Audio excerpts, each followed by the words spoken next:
Olá!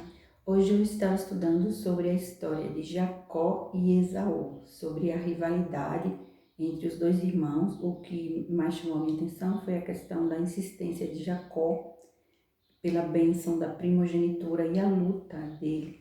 Eu achei interessante e vou compartilhar aqui. Eu estou lendo agora na Bíblia das Descobertas para Adolescentes, na nova tradução na linguagem de hoje. Eu amo essa tradução.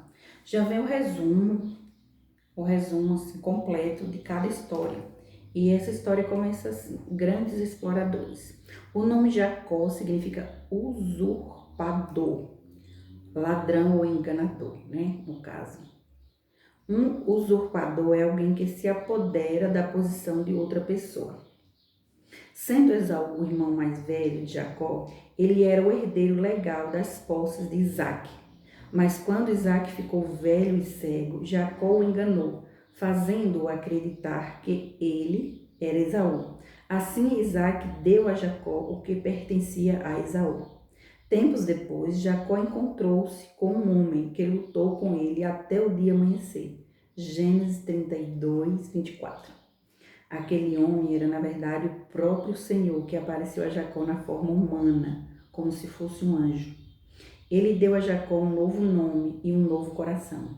Seu novo nome será Israel e significa príncipe com Deus. Mesmo Jacó sendo indigno, Deus, em sua bondade, concedeu-lhe a honra de seu pai da grande nação de Israel. O Senhor está pronto para lhe dar também um novo coração, a fim de que você comece a aprender mais sobre ele. À medida que for aprendendo, você se tornará um príncipe ou uma princesa de Deus.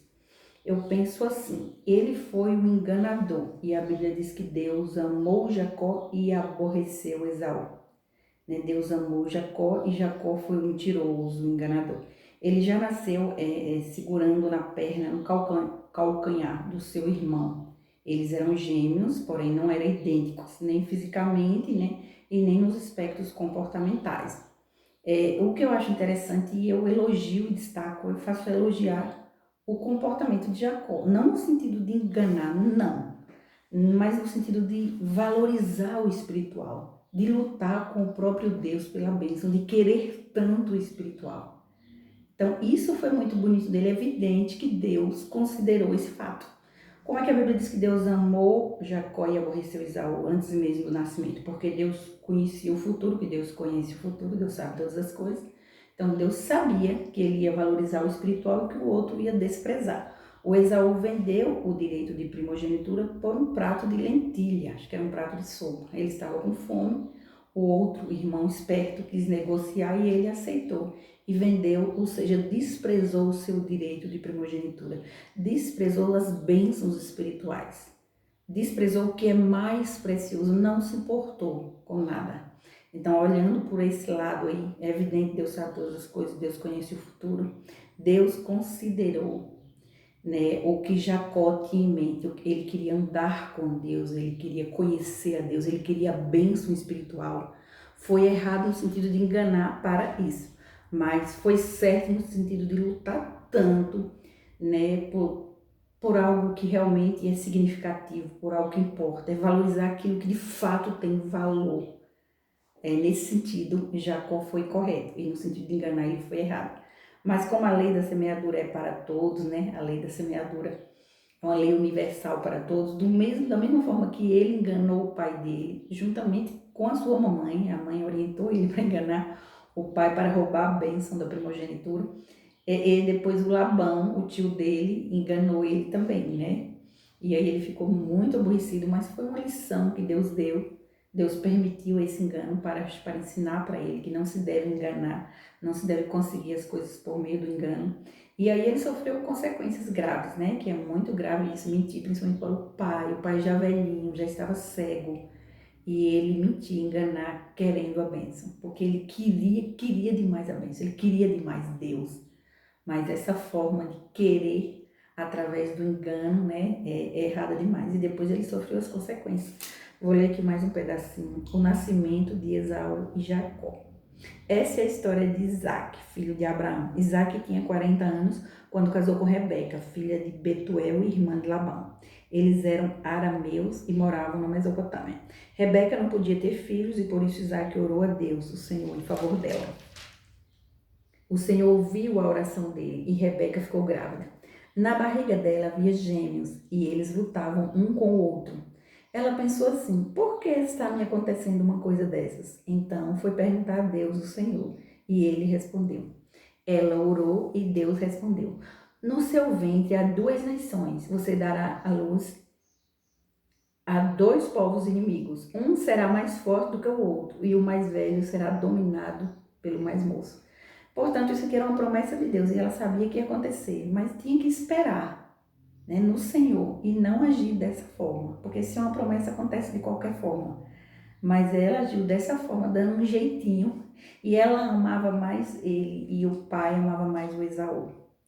E pelo que eu estudei, ele era mais pacato, mais calmo, e o outro agressivo, bruto. Baseado na minissérie que eu estava assistindo, apesar de que a minissérie eles modificam muito, não coloca igualzinho tá na Bíblia, mas na minissérie mostra um Esaú bem arrogante, bruto, bate na esposa e se preocupa muito com a opinião das pessoas. Ele quer reconhecimento e aplauso o tempo todo. Na minissérie é assim. O Esaú, já o Jacó não, o Jacó realmente luta e quer Deus, quer saber a opinião de Deus. Mostra bem claro assim. E no caso do Jacó, né, que diz, cavando a verdade, uma observação, achei interessante. Esaú vende os seus direitos. Como é que ele fez? Determinadas leis de alguns países afirmam que Deus deu às pessoas certos direitos, os quais não devem ser retirados delas. Contudo, Esaú fez algo condenável. Sendo o filho mais velho na família, Esaú tinha direito à maior parte das posses de seu pai, mas ele vendeu esses direitos para o seu irmão Jacó por um prato de ensopado. De certo modo, você é como Esaú. Deus fez grandes promessas para você, mas se você não for cuidadoso, poderá jogar fora essas promessas. A maioria das promessas de Deus depende de obediência. De qualquer forma, a pessoa tem que obedecer. Mesmo era lei da época, mas ainda assim Deus mudou a situação e a história, porque aquele valorizou o que realmente tinha e tem valor, que é a bênção de Deus, que é a presença de Deus, que é querer andar com Deus. E o outro estava preocupado era com aplausos, reconhecimento, bens materiais e tudo isso. O Esaú não se importava com o espiritual, é tanto que a Bíblia diz que Deus amou um e rejeitou o outro. Também pudera. Quem rejeita Deus também é rejeitado por Deus. Deus é um Deus educado, gentil. Se a pessoa não quer, Deus não vai fazer nada na marra. De vez em quando, coisas são ruins para você que parecem mais fascinantes. Os amigos talvez queiram que você experimente drogas, que podem fazer você se sentir ótimo por alguns minutos. Porém, quando menos perceber, você não poderá viver sem elas e a sua vida será arruinada. Deus tem coisas melhores para você. Não venda essas coisas por um prazer temporário que pode levar à morte. Isso serve de lição para nós também, né? Muitas vezes por um momento alguém convida para uma festa, alguém oferece drogas, alguém influencia negativamente, alguém tenta insistir para você que aquilo não é errado, que aquilo não é errado. Muitas vezes você sabe bem o que é errado. E o ser humano eu falo sempre, né? O ser humano é muito impressionante, a influência do ser humano. O mundo está como está pela questão da influência do ser humano, né? O amor de muitos esfriará, como diz a palavra. Então, esfriou o amor e as pessoas foram influenciando para o mal. Então, antigamente, ninguém saía do armário, hoje em dia é moda sair do armário o tempo todo, todo mundo saindo do armário. Essa expressão que as pessoas usam para assumir a sexualidade, sair do armário, né? Então, seja lá o que for, não estou falando específico disso, qualquer situação que acontecer, muito vira moda, e uns passam, vira moda. Mas quem conhece a Deus de fato, de verdade, quem tem intimidade, quem caminha com Deus, vai valorizar Deus. Caso contrário, quem não conhece, dificilmente a pessoa vai conhecer e desprezar um Deus tão perfeito como o Deus de Abraão, Isaac e Jacó. Devemos levar a sério aquilo que é sério, o que é importante, o que vai para a eternidade, o que é espiritual, porque nessa terra nós estamos só de passagem. Tudo o que é passageiro, né, não tem tanta importância. Os bens materiais, tudo o que o mundo oferece e o que a porta larga oferece. A porta não passou por reformas, a porta é estreita e são poucos os que atravessam por ela. A Bíblia diz que muitos são chamados e poucos são os escolhidos de Deus. De fato, é Deus quem escolhe, né? Mas eu acredito muito na ação da pessoa, que Deus age interage com a pessoa e que a pessoa também deve tomar as decisões. Deus, ele honra a fé, a obediência. Abraão é conhecido como o pai da fé, mas é porque ele obedeceu também. A fé e a obediência devem andar juntos. Se as pessoas não importam com a obediência ou falam que tanto faz, tanto faz, tanto faz. Todo mundo é miserável do mesmo jeito, não é assim não que Deus trabalha. Deus é um Deus justo. Deus considera os segredos do coração, as motivações, as intenções, tudo. Por isso a Bíblia fala que Davi era segundo o coração de Deus. Ou seja, alguém que Deus aprova, que tem algo especial ali, que tem algo importante ali para Deus. A humildade dele, a vontade de obedecer, a coragem, a força, a fé. Tudo o que ele passou e ainda assim não se vingou de Saul. Não fez nada contra Saul, não se vingou, era fugindo, fugindo. E Saul cego de inveja, né? Porque foi a inveja que cegou Saul. Porque as mulheres falavam, Davi matou tanto, Saul matou tanto. Então, a questão do reconhecimento. Isso gera muita inveja nas pessoas. Ter o reconhecimento de outras pessoas gera inveja demais. Mas não deveria. O importante é ter a aprovação de Deus. A opinião de Deus é que é importante demais. Porque as pessoas podem o quê? Falar mal, podem perseguir, podem prejudicar, podem fazer. Mas não tem o poder de salvar a alma da pessoa. Está nas mãos do Senhor. Né? Eu me importo muito com a opinião de Deus. Na verdade, é o mais importante na minha vida. Do que a opinião até mesmo da própria família de sangue. A de Deus é mais importante para mim. Do que tudo, do que avivar, do que tudo e todos. Deus é mais importante para mim do que tudo e todos. Tem gente que estranha, tem gente que conversa comigo e tem aproximação e diz que é interessante o teu jeito, realmente tu seria capaz de descartar a opinião do mundo para considerar de Deus. Eu disse sim. Principalmente quando se trata de algo que o próprio Deus já ministrou, já confirmou, já. Então nada, não muda nada. Como eu acredito e defendo no avivamento, eu sempre falo no avivamento, oro e acredito. Tem gente que diz, né, o que questiona essas coisas, mas o mundo está se acabando, você mesmo assim acredita? Acredito.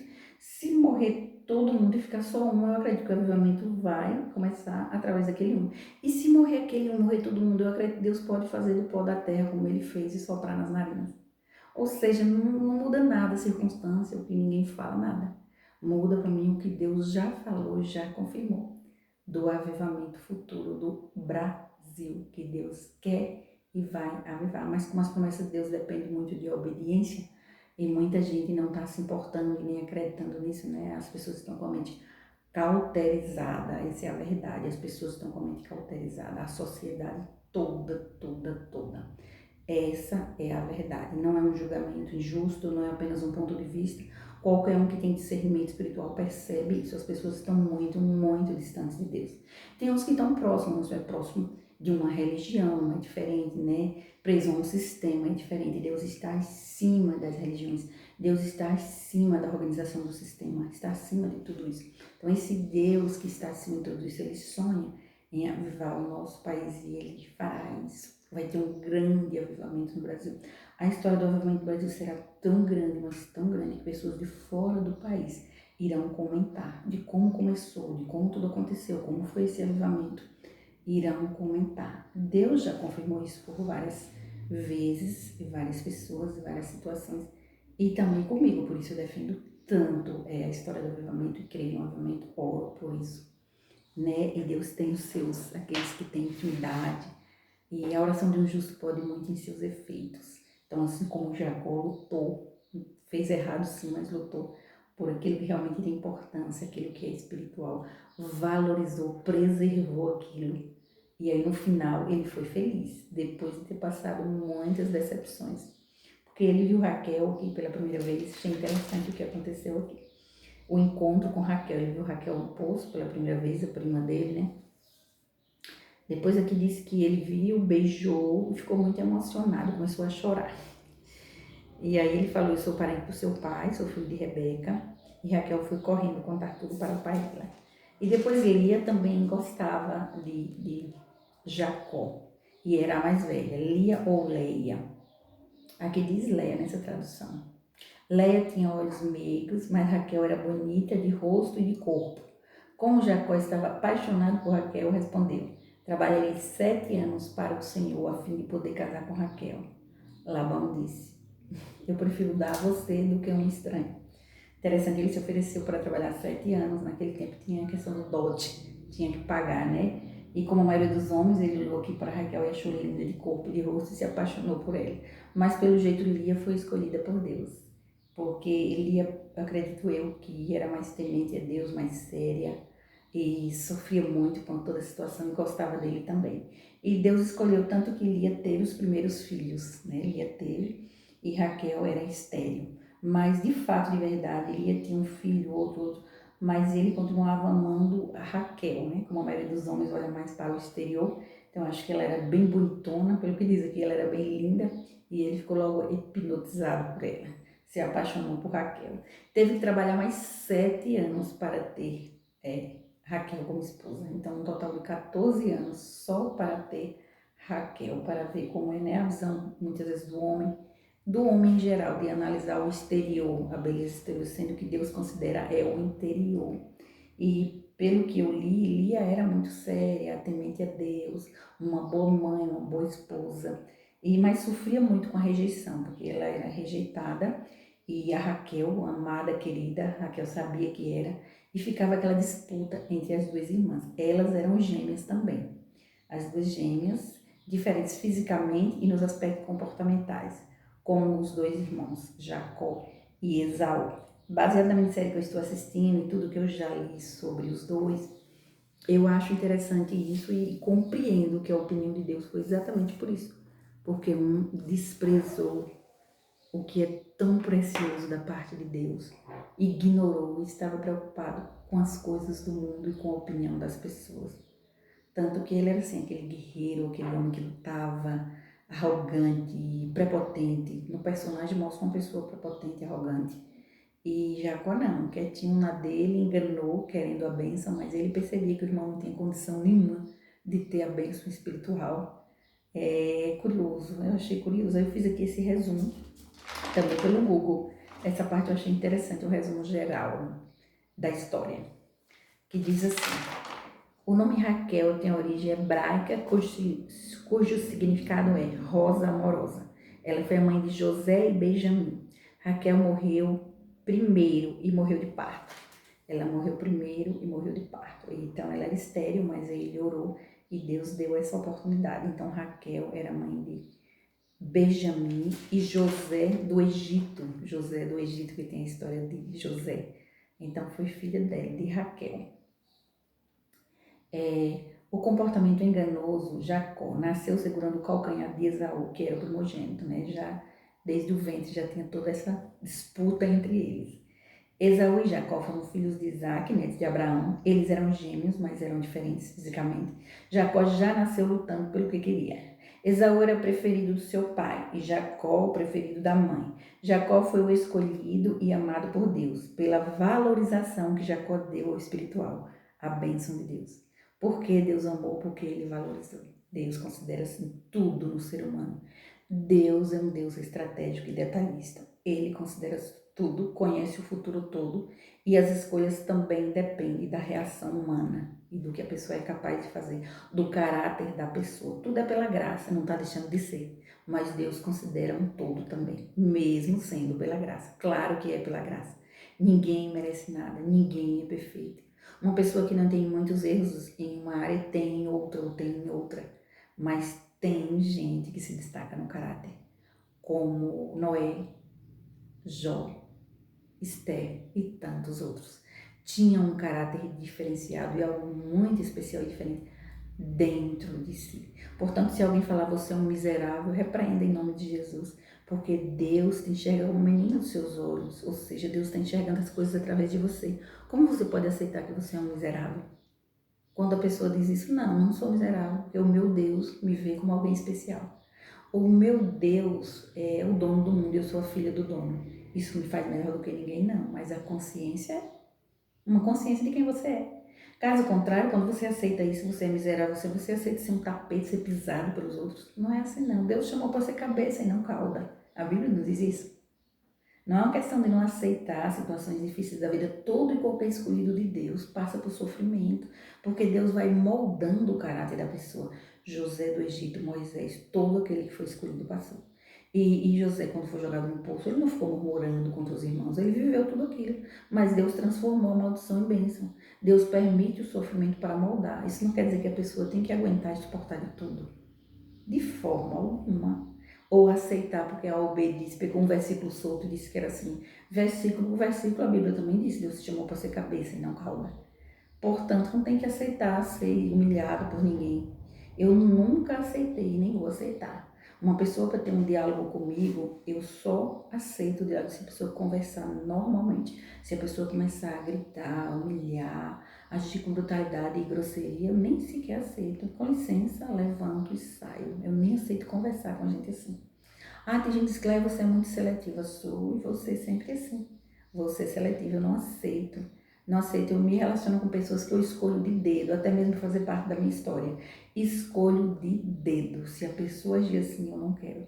Porque eu vejo isso como amizade tóxica, né? Como algo que contamina, que adoece, sabe? A pessoa tem que ensinar algo de bom e aprender algo de bom também. Se não tem essa possibilidade de nenhum ensinamento, de nada de bom, não vale a pena. E eu não gosto de fazer nada que não vale a pena.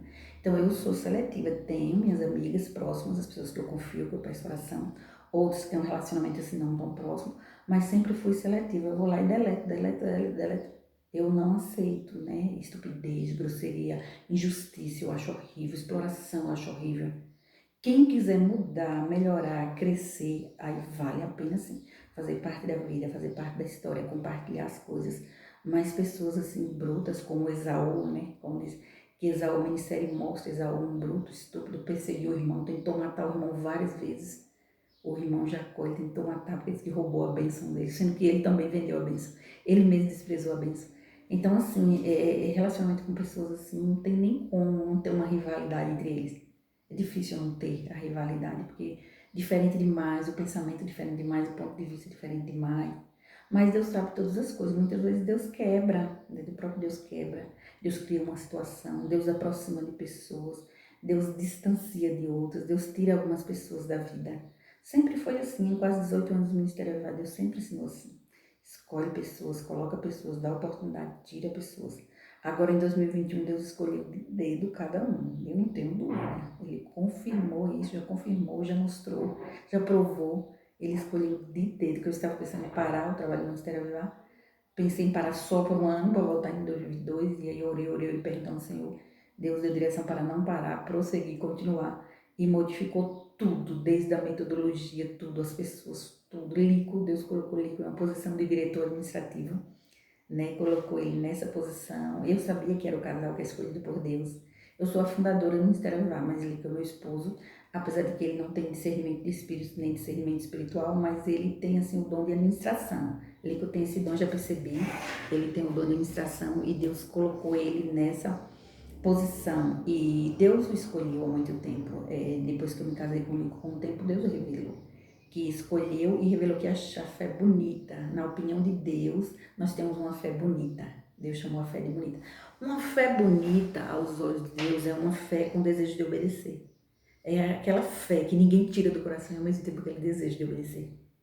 Eu não consigo obedecer em tudo, ninguém consegue, né? Estou sempre falhando, sou cheia de criancice, mas eu tenho uma vontade muito grande de agradar, obedecer a Deus. E a minha fé, realmente, nada muda. Às vezes eu não demonstro, mas a fé está lá. Às vezes eu não quero falar, mas a fé está lá. Não consegue tirar a fé. Ninguém consegue me convencer a não acreditar. A situação não consegue, as pessoas não conseguem, ninguém consegue dizer, Cléia, você não pode crer assim, eu quero crer assim, eu decidi, eu vou crer assim. Não adianta, não adianta. Então, assim, a minha fé não é abalada tão fácil com as situações com o mundo.